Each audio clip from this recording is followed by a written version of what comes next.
Continuing with the Lorenz curve discussion. So a couple things we can look at with this.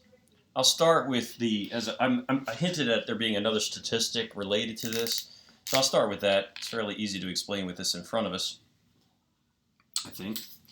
Now, since we have a geometric shape on a graph, that means we could calculate area.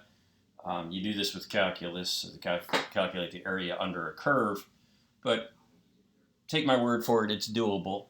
So we have two areas here, right? We have area A, that is the area between the actual distribution of income and a perfect distribution of income.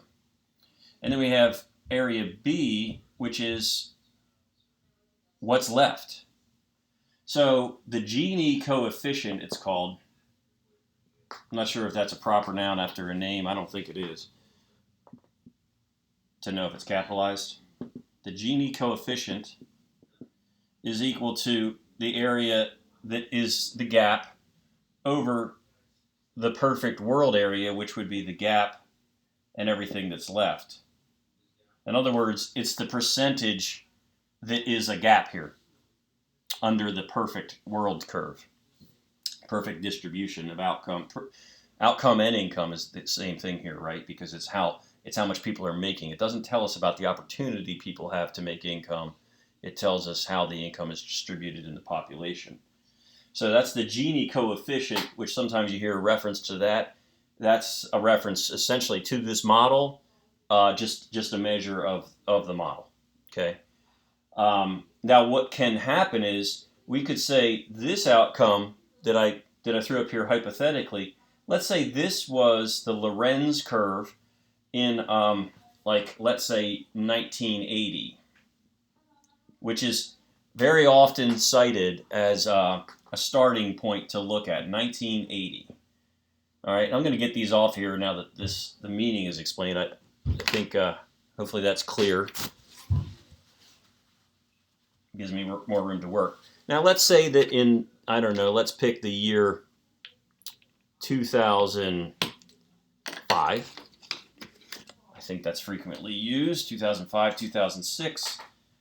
Let's say that this has changed over time, and now it's something like this. The endpoints always have to be 0 and 100% because it's percentage terms.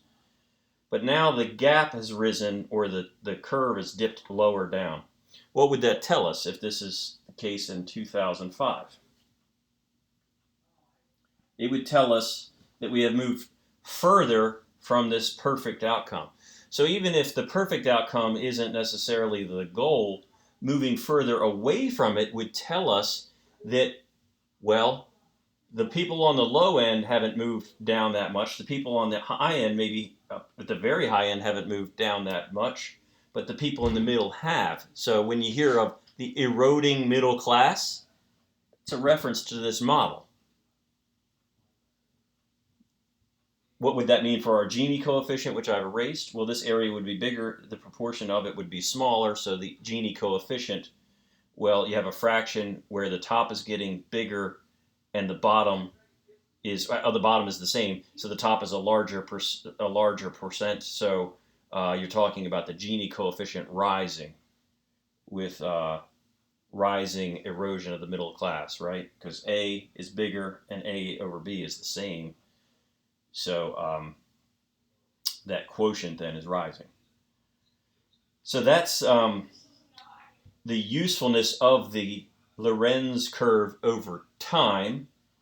We also could compare this over space. Like we could have, instead of having one time compared to another, we could have had the Lorenz curve of, let's say France at a specific time. I think an ideal time to use for some would be roughly 2005, 2006. We could have the Lorenz curve for France because we could look at their income distribution, and we could have the Lorenz curve to the United States, and it would probably look also something like this. So that tells us how we can compare over space. We could compare one country over time by looking at different years, and we could compare multiple countries over space by taking in 1 year the snapshot of the income distribution in the population of that country. So now, in this little video segment, what I hopefully have teased out is how it is the usefulness of this Lorenz curve.